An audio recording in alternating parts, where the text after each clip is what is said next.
Um, so good afternoon, good morning, depending on where you all are at. My name is Jasmine Knighton. I am an optimizer here at Vine Skills. I work with Outlaw and Filevine. I used to work at Filevine, but now here a member at Vine Skills, helping you all with free help as well. And I'll let Bridget introduce herself. Hi, yes, so I am also an optimizer with Vine Skills and will be leading the charge here on customs editors, fun tricks, things you may not have known about, and a few others. A quick backstory, I worked at Filevine as an implementation consultant previously and worked alongside Jasmine, where together we designed and coordinated for multiple clients using customs editor. So I'm actually really excited for this. But correct me if I'm wrong, Jasmine, the team can ask questions throughout as we're going forward. Is that about right? That's correct. Using that Q&A feature down at the bottom, feel free to type your questions there and we'll answer them in real time. That way you guys can get all the info you need. Perfect. All right, so I will go ahead and take the time to share my screen here. And just for my Zoom purposes, I will mute my video.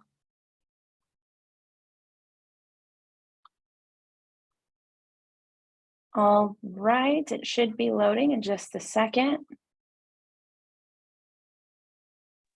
We can All right. yeah, customs editor on both, or like the front end and the back end.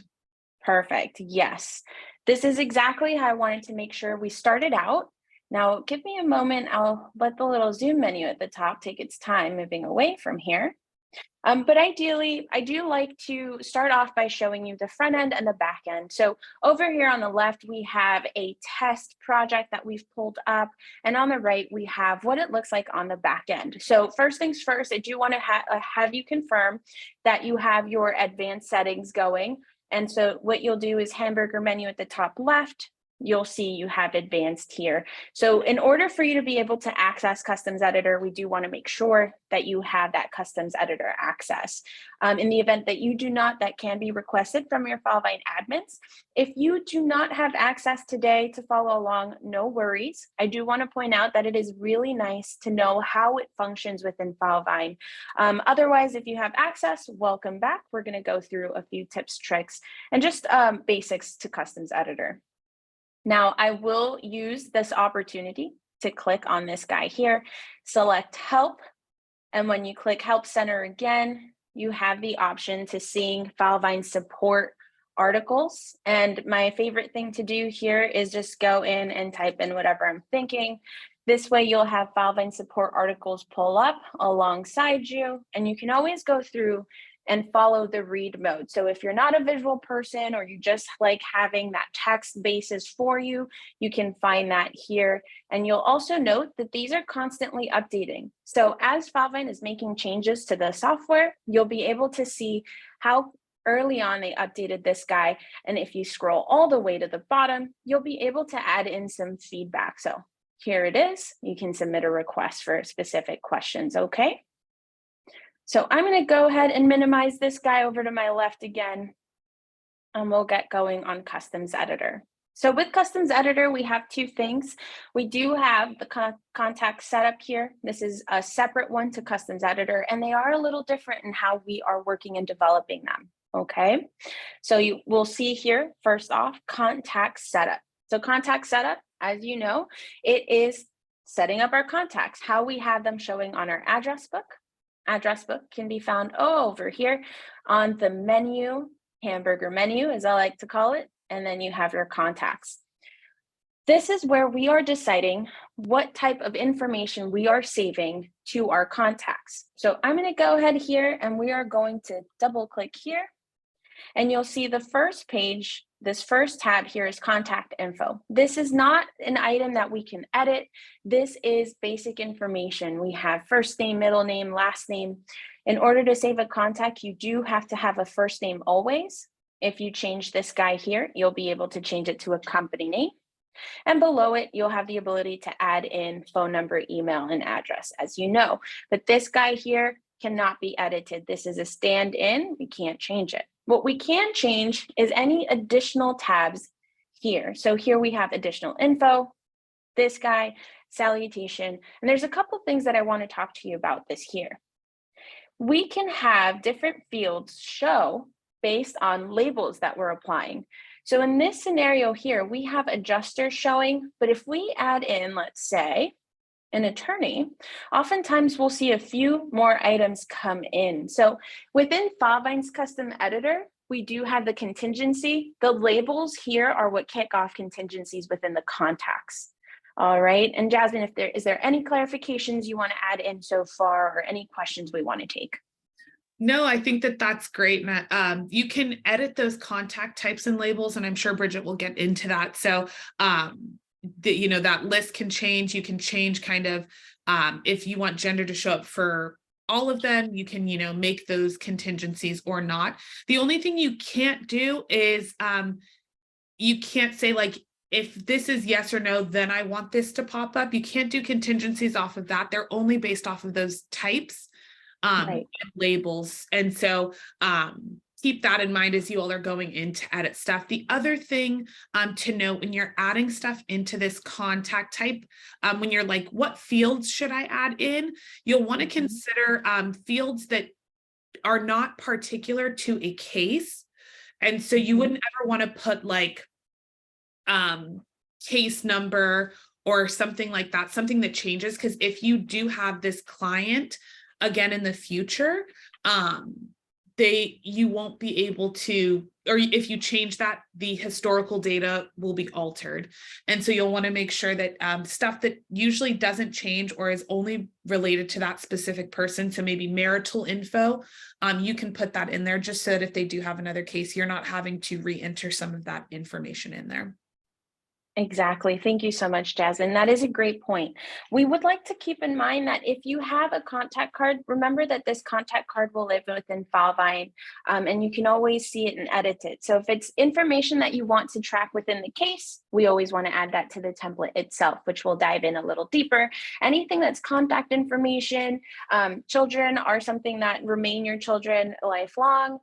We can talk about that if we get to family court, right? But there are a few things that you can track within the contact card, and we do suggest keeping. So social security number is typically a big one. It's not likely to change. Medicare numbers, you can also track in here as well. All right, so thank you so much for that, Jasmine. I'll go ahead and add in here that we do have children showing for us here.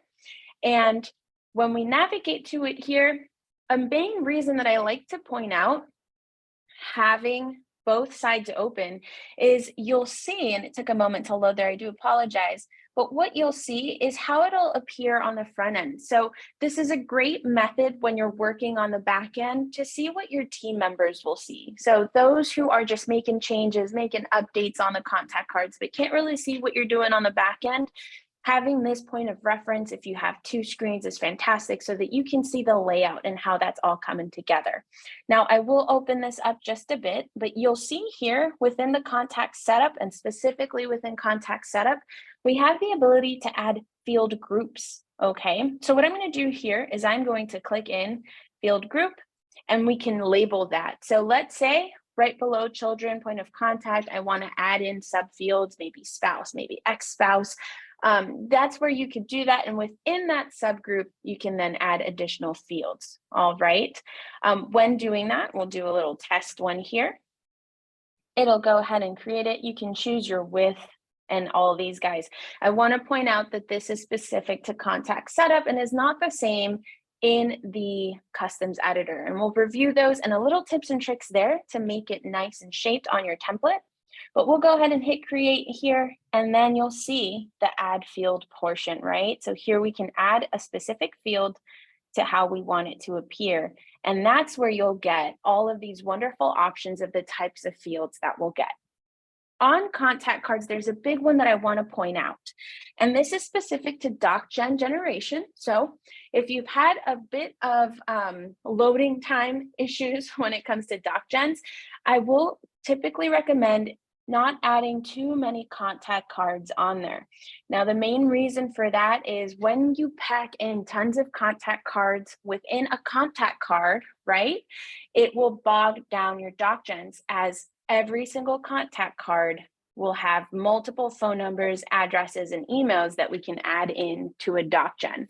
So if we add multiple contact cards, it may bog us down when we get to doc generation. And Jasmine, do you want to add anything in there or make some clarifiers in terms of a best practice here? No, I think that those are great points. The only time I'll add maybe a contact card within a contact card is if you're tracking spousal information. You may need to, that might be a good connector there. But otherwise, for folks that have their own kind of projects, in that associated projects tab, that's kind of where you can also see where some of those links are located. Exactly. And that guy is always updated based off of particular projects, and then we'll have where within that project it can be found. So extremely useful stuff. So again, yes, definitely recommend if we are doing any contacts in there, we don't want to super bog it down. That would be why. But of course, if you ever want additional information, feel free to reach out to us and we'll walk through it together. We just learned through a lot of trial and error, it does extra bog down our doc generation field list. Okay. So that's just a little piece there. Otherwise, there are not that many fields that I can say I've had any issues with. They track information just as great. We can report on all of these fields.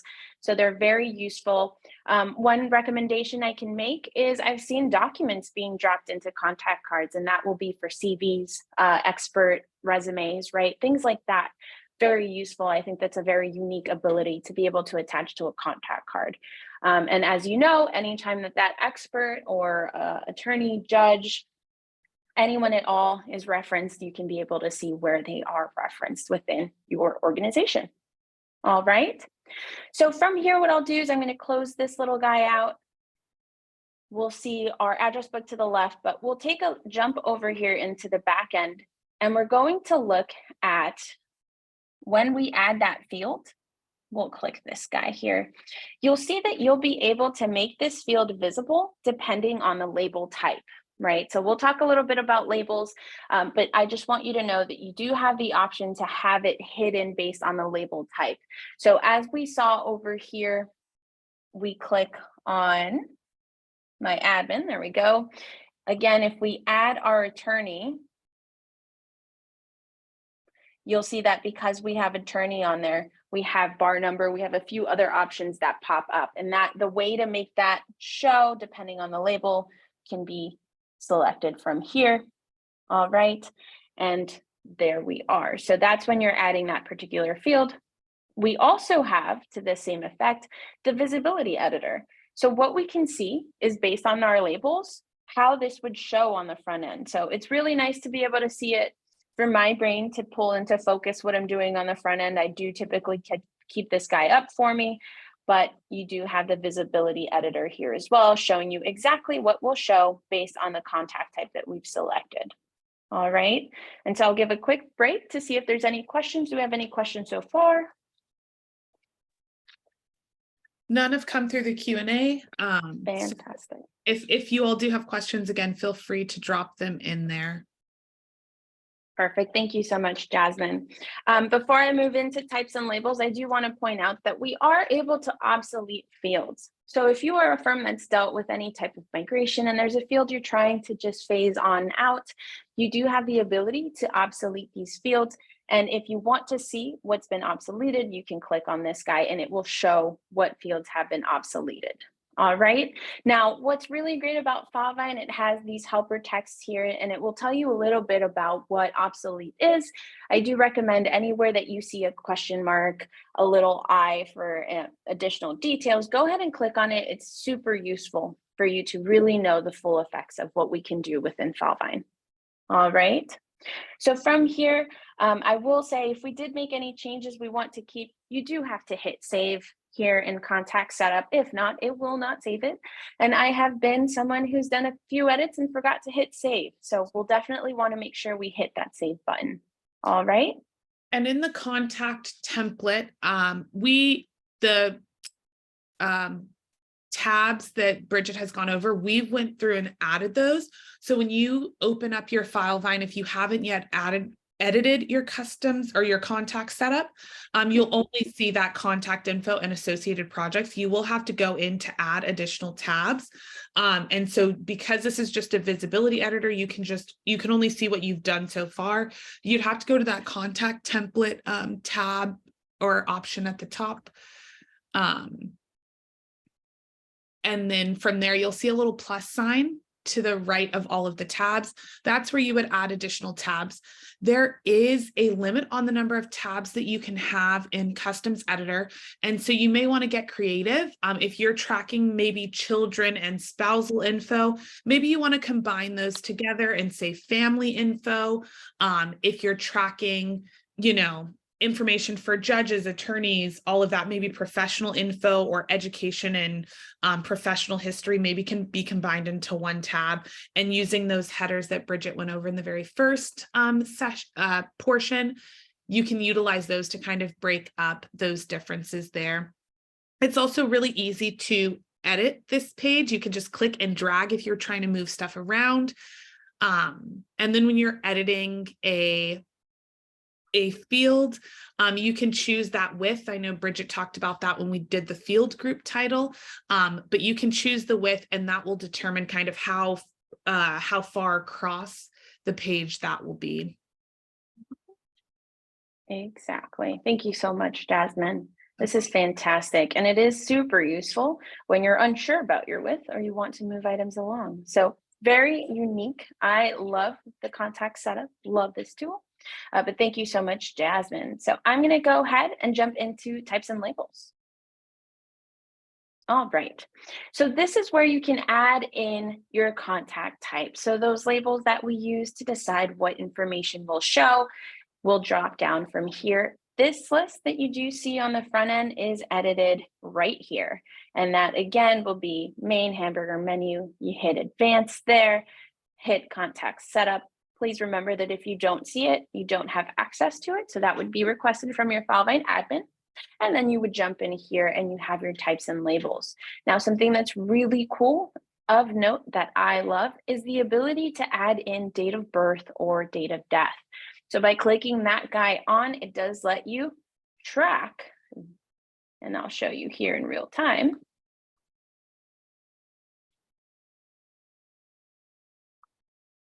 Adding date of birth, date of death. This is typical for clients, but if you have any marketing or anything that you're doing and tracking there, very useful. Now, once I hit save, I do let it load. Something that I'll always recommend in Filevine is for any changes that you are making, always refresh your page. That way, any of the changes that you've made on the back end are now visible to you on the front end. All right. So what we'll do here is have this guy pop up. And bear with me here. Jasmine, let me know if I missed a piece.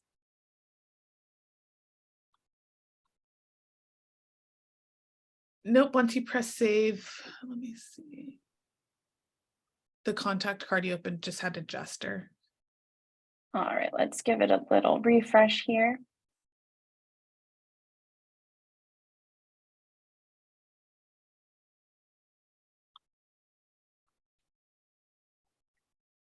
Perfect. So we do have firm staff, but I will go ahead and click on client here. So it does show you what it should, and that is the date of birth option, and then the date of death option as well. And it's this guy right here. You'll see it now shows you date of birth.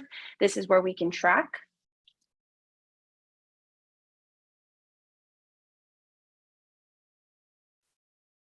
All right, it'll give you the age here, and if deceased, it's a Boolean that we can select and then add in that date of death. If you do add that in, you'll now see in your contact card that it does show deceased, and anywhere that this contact card is referenced, it will appear. This is to avoid those awkward conversations if someone is deceased and we're reaching out directly to them or whoever may be answering those devices, all right? But it's very unique, and it does have to be turned on based on the label type, right? So if we don't see it on the contact card, it just means on this back end, we haven't selected it. All right. Now, this is typically what will inform you if this is a default for a specific type of template. We're going to navigate over in that direction shortly. Before we do, I do want to let you know that these can be turned off per label. And to add a label in, you would just select this guy here. It'll have you say what label you need. And again, remember to hit that save button to ensure that that is updated live onto your address book. All right. Now, these same types of tools will apply when we need facts. So facts is something that we would label, for phone labels. So the ones that we apply here, you'll see these are the options. And this is where we're adding them on this back end. And the same will apply to address labels. So if you need a few more types of address types that you are providing specific type of labeling for, you can click on this icon and it will give you the ability to select different types of icons for you to visually see. All right. Finally, we do have the same for emails. And Jasmine, I'll let you add any tidbits you'd like on here to make sure we cover the foundation of contact setup. You did a great job. The contact types are a really big one. Making sure that you have all of the labels that you need necessary and that you and your firm are using them accurately. Because as you saw, if you have contingencies based off of the contact type and somebody's not putting them or adding them into the contact, you won't see those populate. And so you'll want to make sure that as you guys are utilizing or adding in, folks kind of know what they're tied to, what they're associated with. Exactly. Fantastic. Thank you so much, Jasmine. Now, we've done a lot with contacts. I think it's safe to say we're good to move on. We're going to talk about this customs editor piece. Now, customs editor takes a bit of a deviation from our contact setup. And it is a little bit daunting when you're adding in different things or you're in there for the first time. So I'm going to go ahead and let my screen load here. And if it takes more than a minute or two, I may have to switch gears with Jasmine. So just an FYI there, Jasmine.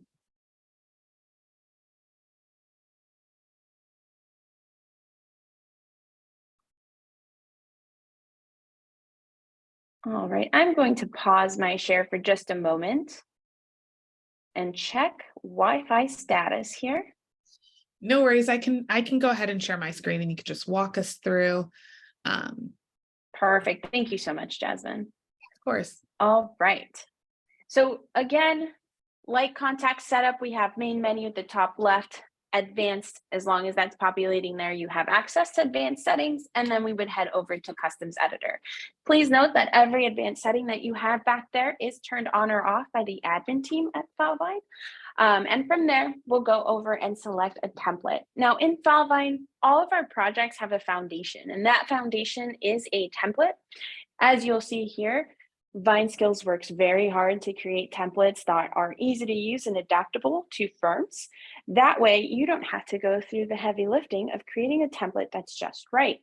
But as every firm is different, we each take different fields that we apply to our template, and this is where we'll locate them. So the first thing I do want to show you is a quick layout of the top part, and we'll kind of go through one by one. You'll see your organization. So we have our VineSkills sandbox where we do all of our testing. And then to the right of that, you'll see a drop-down menu. This is all the template types that we have. At the very top of this list, I do want to point out one important item there, and it's that include hidden project types. This piece exists for you to have the ability to make edits to different templates without your team seeing it or creating a new project from that template. So for example, if we are moving into a new practice area, we're not just starting it out yet, but we're building this template. We don't want our team members to create a project based off of that. Two reasons why. First, we're not ready to use it. Second, any data that is added to those fields make it virtually impossible for us to remove. So Jasmine, what I do want you to do, if you may, is click on any field from intake, and we'll open up any of those fields there. And you'll see at the very bottom, it does say remove this widget. That's what I'm talking about. If it is a field that is taking in data entry and we try to delete it, the customs editor will error out. The reason for that is we can't delete something that has live data. We can obsolete it. All right. So that is the main reason I do want to make sure you are aware of that hidden portion and why it's extremely useful. If you are admins in there actively creating templates, extremely useful for you to click on your hidden templates, make the edits you need without your team members using it on the front end. All right. Thank you so much for that, Jasmine. We'll go ahead and navigate all the way to the top again, and we're going to look at, we have the trash can there at the very top right, and we have the gear icon. Jasmine, I'm going to have you select on that gear icon, and here we'll have beautiful notes that we can add in. So if we're in this template scenario where we're creating a new practice area, you can add in internal notes that will be previewed right at the top when we close this out. I'll show you where, but essentially this is where you select, is this visible to the org? If we uncheck that, it'll drop into the hidden templates. And if we favorite it to this org, it means it'll have a little star from when we are selecting on our dropdown. All right. We have those internal notes that we talked about. And finally, we have default contact type. You saw those a little bit in the contact setup, and that's where we decided client is a default and we are adding date of birth here. This is the first contact type that we'll create when creating a project of this template. Jasmine, I'll let you add in anything there before I move on. That was great. Okay, great. So I'll have you close there and then point over to those notes we were talking about. That is the note that you'll add in there. Extremely useful, for example, when I was implementing for a law firm, I was working with a teammate. In those notes, I would say last edited by Bridget, made changes to. And that way we were informing each other what was going on in here without having to send a Slack, email, phone call, anything like that. Quick way to use those internal notes just to know what's going on and what's the latest on this template as we're building it together. Now, if you're not working with a teammate, but you just want to recall what this template is, I go ahead and recommend making those internal notes for yourself moving forward. All right. Now, first tab we have here are the sections. So Jasmine, if you'll show the team on the front end exactly what we're making edits to on the template type, it'll be the left menu all the way there. These are all the sections. This is what we consider Filevine soft coded. All right. Blue bar at the top, that's what is Filevine hard coded, right? These are designed and maintained by Filevine. We use them to navigate. Sections to the left, right below that beige bar, these are our custom editable sections. We can remove them, we can add them, we can make changes to them. And this is where custom editor really comes in very handy. All right. From here, you'll note that there's activity, and that says built in. Anything that says built in is a Filevine section that it's recommended for your everyday use. This will include sections like activity, calendar, related. It'll include reminders sometimes. And so these are sections that we don't make any edits to, but Filevine has added them in for you to be efficient and successful within Filevine. A big one of this is documents. And if you hate documents, I can tell you countless firms that have updated to names such as case documents, docs section, but this is that filing cabinet where all of your documents are coming in. Now, as we saw for the template notes, you will be able to add in notes to particular sections. So above, you'll see expense request. Here we have added the date, mock-up to show XYZ, and continue on. You can also add in those distinguishing notes to each section. A really cool feature that didn't exist when I first started in Filevine is all the way to the right. You'll see an eyeball there. That eyeball will show you a preview of what it'll look like on the front end. All right. What's important to note here, and we'll talk a little bit more about contingency, it'll show you all the fields not based on contingency. It just wants to show you the layout of how it's currently looking. All right.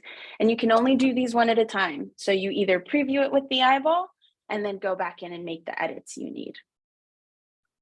And one thing with the built-in sections, you can't edit these as you see when we open it up. You can rename them, you can change the icon here, and then you can change the visibility and add those notes, but everything else is not able to be customized.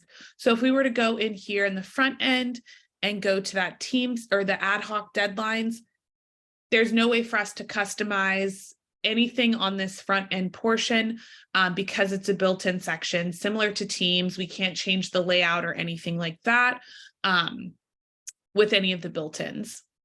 Yes, perfect. What you can do is, again, make those title changes and then hide or unhide. So if you do have admin permissions in your projects, you'll see at the very bottom, you have that manage sections.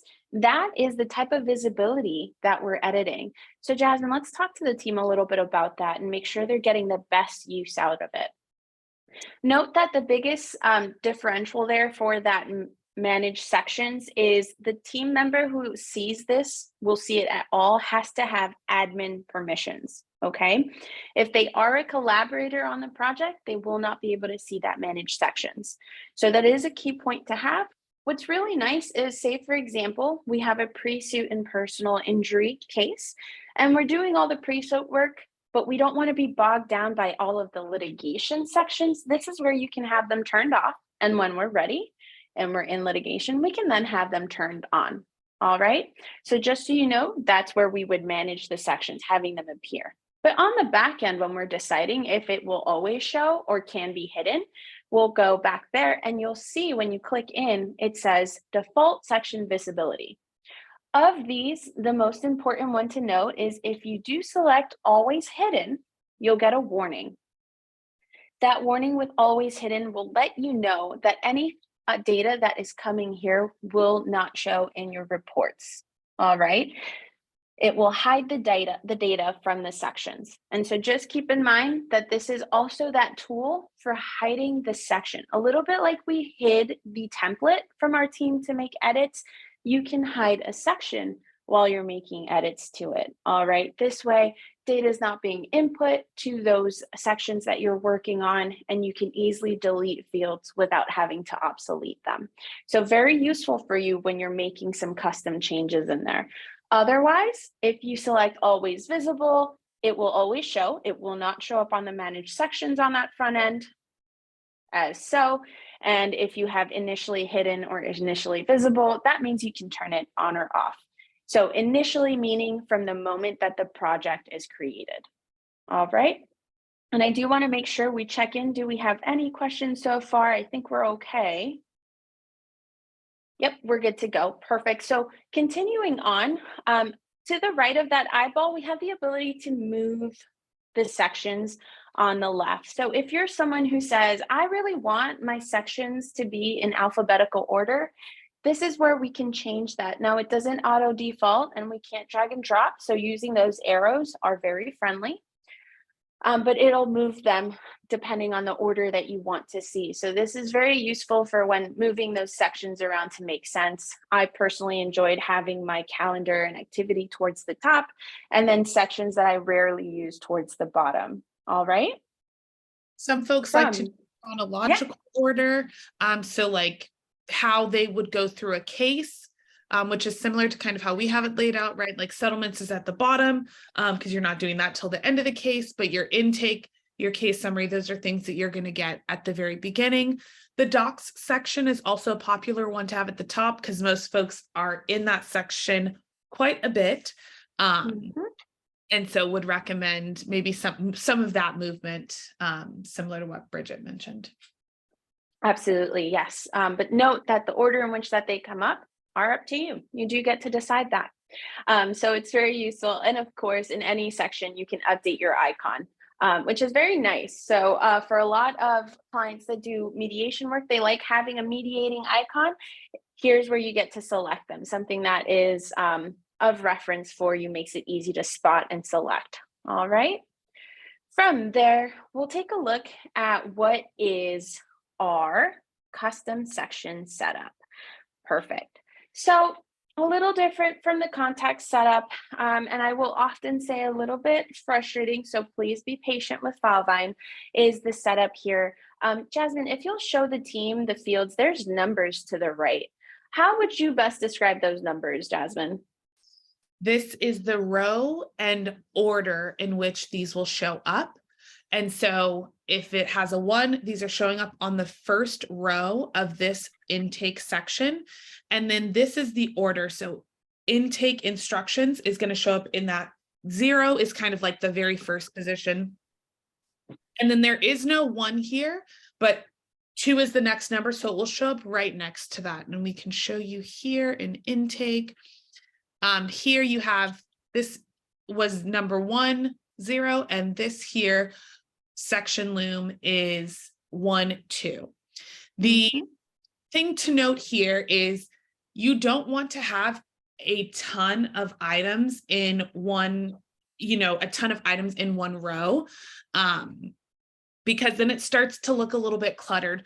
We typically recommend about 3 or 4, depending on what type of field you're utilizing, and going from there. If you have it where this could really be, we have it as 2, 0, but this could start at 2, 3, as long as the next ones are 4, 5, and 6, they'll show up in this same order like this. There won't be any weird spacing or anything like that. And so you have a little bit of wiggle room there. If you're ever wanting to like make some room, if you wanted something to show up in between here, you can do this down arrow. If you do that and decide you actually don't want anything, it again will not leave a weird spacing in between this. Perfect. So I do have a quick question for you, Jasmine. I'm coming in, I'm making edits to this section, and in between the instructions and the intake sub header, I want to add in an item. How can I do that from here? Yeah, so if you are looking to add, again, something in between this column and this column here, you'll just utilize this arrow. You can drop it down once or 5 or 6 times. Again, it won't create an awkward space, but now you kind of have the availability for number 2 to have something in it. So you'd go here to add field or widget, you'd select it, and then here in advanced properties, you'll make sure that you edit that row and order in the row. If you decide, hey, I actually want to move 2 of these items up to the second section and keep 2 on, on the same row, you're able to do that. Again, we've already made space. And so you would just come into this one and edit the row and order from there. So you can do it both by adding new or editing existing. Perfect. And that's great to point out. Anytime you create a field and you can't locate it in row 2 or 3, and that was your intention, it may mean that you accidentally forgot to update that row. And so what it will do intrinsically, it will automatically get set up onto the lowest row. So all you would have to do in this scenario is click that last field and just add in the 2 where you have 195. Okay, so this is just letting you know the row was probably missed. I go very quickly and hit enter. So that's where you can find it. It won't be lost anywhere else. It always goes automatically to the bottom, if not in your intended field. All right. And, one other point we did not go over this was this is a collection section. So I'm actually going to start a new section. That way you all can kind of see what that process looks like. We'll add our test fields into there and then we can go back and delete them. Let me use a different template, one that we're not using as frequently. Let's go here. And so you'll go to create new section. Again, this is where you can name it, choose your icon. We'll keep it as a bolt and we'll just put test. This is that visibility Bridget talked about. And then here's where you choose your section type. So you have a lot of built-in options you see here. Custom is what you would choose to do either collection or static. A static section is similar to your intake, something that you're only going to fill out one time. Collection sections are things that you may need to have multiple iterations of or multiple instances. So this person may have seen 5 or 6 providers. Difficult to kind of know how many from the jump. And so we kind of have these collection section options. I'm going to go ahead and just make this a static section. We'll press save here. Yes. You can see we can add our field and widget or yeah. And And I do want to add in that it's very important to think about how we want to create our new section. We can't go from static to collection or back, right? Once we create one section, we would have to create an entirely new one if we're going again from a collection section to a static or a static to a collection section. So do be mindful when creating it. I once upon a time forgot to hit collection section and created an entirely static section and had to do the wonderful task of recreating it. So I do want to make sure that you are aware of that point, okay? Make sure that you select on if you want it to be a collection section. It is that check mark. All right. So once we're ready to go, from here, if you don't add in any fields, it will not appear on your menu to the left. So you do have to add an initial field in order for it to show up on the front end, okay?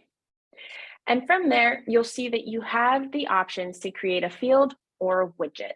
So first thing I like to point out, our fields will be anything that are text lines, date fields. We can add in URLs that we can pop up open. We have deadline fields, and then we have the really cool calculated currencies. So depending on formulas that you can create, you can automatically have numbers, percentages, or currency calculated for you. Super nice. But of all of these wonderful fields, there are two important ones that we like to bring your attention to, and that is incident date. An incident date is a field that is automatically mirrored. What that means is that this incident date, you will input the date of incident, and then anywhere else that you add in incident date as a section, it will also populate for you. The same does not apply to the other fields. And Jasmine, I'd let you go ahead and add in a few pointers on incident date. Yeah, so incident date, if you're using DocGen's, easy field to, excuse me, to populate in. And some folks may have it in multiple sections. It's nice that it does mirror. Again, one of the only fields without natively in Filevine that will do that. This regular date field, you could, title it incident date, but again, will not populate into other sections. Mhm. And same thing, this deadline with reminders is a little bit more unique than the date fields, but also includes some element of dates, but again, will not automatically generate into other sections or mirror into other sections. Incident date also does not calendar. Mhm. So if you're looking for something to populate on the calendar, this deadline with reminders, and usually, again, this is used for like statute of limitations or maybe litigation deadlines that you have upcoming, things like that. Yes, super useful. The way I like to think about it is if it has a date field, that's to calculate data, right? Did we receive it the date we received it? We can pull the report on every single one of these fields. But if we do also want it to calendar, it does have to be a deadline date field. So if you wanted to come in here and add this incident date, you can go here, we'll press create, it will show up. And then if we wanted to change it, here you see you can change it to a regular date field. This is one of the only fields that you're able to edit the field type once it's been created. The other field that you can do that with is here, is a single line text. So you'll see here we have the option to make it a little bit larger. We can change it to case number and also a URL. These texts are a little unique depending on which one you choose. So a single line is a little bit smaller here. You don't have the option to click and drag, make it larger, anything else. This description of incident would be that multiple line. And you see here, there's two little lines at the corner, meaning you can drag this, make it bigger, make it smaller. Maybe you only want it to show up like that. So you kind of have that ability with those multiple lines.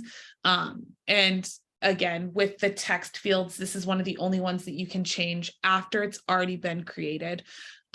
Let's go in and do like a person field, and we'll just title it person. You'll see here it's grayed out if you can't change it. Yes. But what's really awesome is depending on the fields that you create and add, you'll then have a couple new options appear. Jasmine, if you can go back to that person, it is pulling in a contact card here. So it does allow you to select that label that we reviewed early on. If you automatically know this is going to be a med section, you may not be inclined to select client or, judge. You may want to do medical provider. That way, when you're searching in and adding in that data, it'll only pull from contact cards that are currently labeled medical provider. So that's very unique. You can also limit to the project contacts. What that means is if you've already added in contacts to that specific project related through there, it'll first go through that list to search, quickly search. But of course, if it's not already in there, it does give you the option to add in, so you can filter through your entire address book. All right, and then if it's not in your entire address book, you are able to add in the contact type from there. All right, so just a quick pointer there. From these fields, another one that we want to make sure we mention is the file attachment. There's two types on there. So you'll have the ability to attach just one file, and you'll have the ability to attach multiple. All right, so these are the ones that show you the options for drag and drop. Just note when adding these types in, you'll be able to switch it and essentially be able to drag and drop multiple files when this one is selected. Just one file will only reference one file. All right, so your team will only be able to add one attachment to there. So something to keep in mind when creating these fields, the types of questions that you want to make sure you're asking yourself is exactly what we're looking, what the intention of that field is. I always recommend utilizing the multiple file attachment, because right now maybe you're only uploading one file, but as you grow, get bigger, change your documents, things like that, you may want the ability to upload more than one.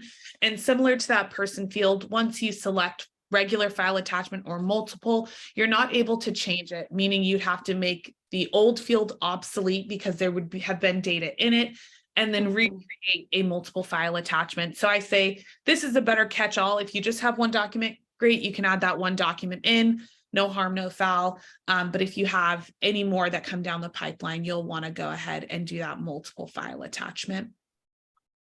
Absolutely. And I do want to make sure you know that every single one of these fields has an explanation in the Help Center from Filevine. So if you're not absolutely sure what you can do or what your limitations are, I always suggest you use that Filevine Help Center. It'll make sure that you are aware of what those fields can do for you. One additional thing to note here, I know we're getting close to our time. And so here is your visibility. We talked about the row and order already. So if I wanted to actually move this up closer to the date of incident, I can just go here, 1-1. And I only want this to show when test equals, and maybe I did a yes, no, I can't really remember what I did for that. So my apologies. Something we recommend is here in the internal notes, Bridget talked about those. You can kind of see them without having to click in, but go ahead and write out whatever your visibility is. That way.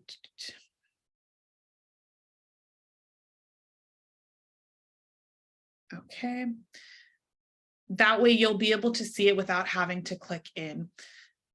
Test is a single line, so that maybe you're just writing yes, no in here. So if yes is written in there, this visibility will show up, or this, text line will show up as well. And so this is good for like when you have yes, no, or if you have MVA as a type of incident, you have certain questions that you want to ask specific to that. You would utilize kind of that visibility for you to be able to do that.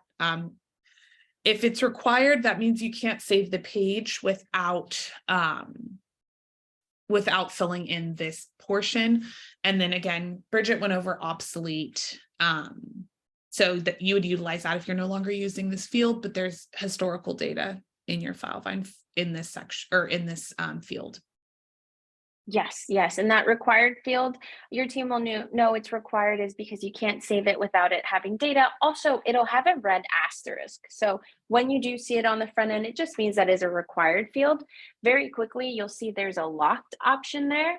This is a field that you only want edited by a project admin, meaning like collaborators want to make a change to a field. If it's locked, it means they do have to have admin status to make a change to that field. All right, and I've seen that applied to statute of limitations most times. If I can't think of any other, but definitely statute of limitations. Some admin team members like to make sure that that date is updated and reflecting correctly.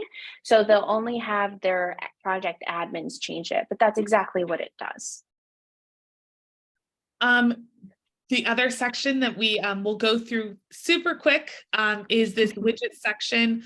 So you'll see your options kind of here. These are where your buttons would be located. So if you're trying to send an email, if you're linking to another section, or if you have a task flow, you would do that here. Again, same thing with the file attachments. If you're doing a doc gen, I always recommend the multi-template. Again, later down the line, maybe you have multiple documents that you're generating for your fee agreement or for your welcome letter. Maybe you have an English version and a Spanish version. This option allows you to kind of upload all of those different ones. And then here in instructions, well, let me do subsection header first. This is kind of just a header. Will look similar to this intake instructions. Kind of breaks up or has a better flow for your eyes aesthetically, for you to be able to break up your sections. There'll be a line to kind of differentiate between the two sections. So would recommend those when maybe you have like your MVA stuff pop up. Maybe you want a subsection header that says MVA. Bridget, I don't know if you have other tips and tricks for this subsection header portion. So not so much for this one. The subsection just does take up one full row. So that is one thing I want to make sure you're aware of. It does take up one full row, but if you ever want to do a header and add in a second item to it on that same row, you would use this instruction text here. Now there is a formatting option that you can review with the Filevine support. Essentially what you can do is when you add in a text, you can add in different types of formatting that will make it large and big. You can also add in my favorite, emojis. So if you are constructing a specific section, you're okay with it being visible, you can add in emojis here that will reflect on your template. Oftentimes we use the stop, the warning, if we want our team members to be mindful of what they're doing in this specific section, we're adding in that instruction text. These emojis will show. Now, one more thing about instruction text is because Filevine's rows are set up in a way where we add in the row and then the position within that row, we can't drag and drop specific positions. We'll sometimes use this as a spacer. So all we would do is create the instruction text, select that as a widget, and then add in the title of spacer. That is it. So we'll keep the instruction text area empty. What that means is it will give you a break within two different fields. This is extremely useful when you want to separate out a couple items or give it the space it needs so it's appeasing to the eyes. Oftentimes I've also seen it used on a text line. When that text line goes across the entire page and we want to shorten it, these spacers are extremely useful. They do have to have unique names similar to everything in Filevine. So if you just spacer and then tried to add another one named spacer, Filevine wouldn't allow you to do that. So I always do like the row and position. If you move them around, that's fine. You may just want to label it, okay, this is the first spacer I've put in, this is the second spacer I've put in. You can kind of name them however you want. Again, they do need to be unique. If you are creating spacers, so right here, I have two things on the line. This is the third one. This means that the other two will be in alignment if all three of these were on the same line. So let me go ahead and switch that really quickly. It aligns it a little bit better. Again, for your visual aspect, it makes it a little bit easier to read. If similar to how Bridget mentioned, so you'll see here, incident date is aligned with test, visibility is aligned here with the person field. Without that spacer, we can go ahead and go in and delete it.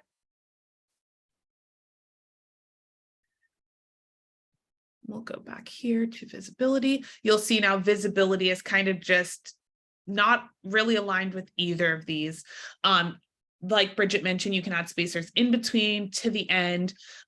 We could add a spacer here. This would push everything over, but again, typically 3 to 4 things in a line look pretty nice. So if you do have a text field and you want it aligned here, you would want to add 2 different spacers. That way it aligns properly kind of with your other fields.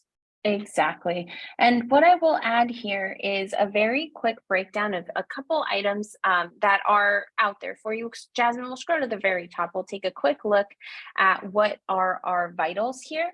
So we do have a maximum of 15 vitals per template, something to keep in mind. When creating a vital, you are able to override the name that you've given it. So let's say we did want to select a date field and we don't want it to say in statute of limitations in full, we can rename it to SOL here. All right, so this is where we would select the field that we want to show on our vitals. That maxes out at 15. All right, and so a different little piece there is that you can make it visible depending on this section. So this is really cool. Depending on what sections have been made visible, as we reviewed earlier on, you can show that vital. All right.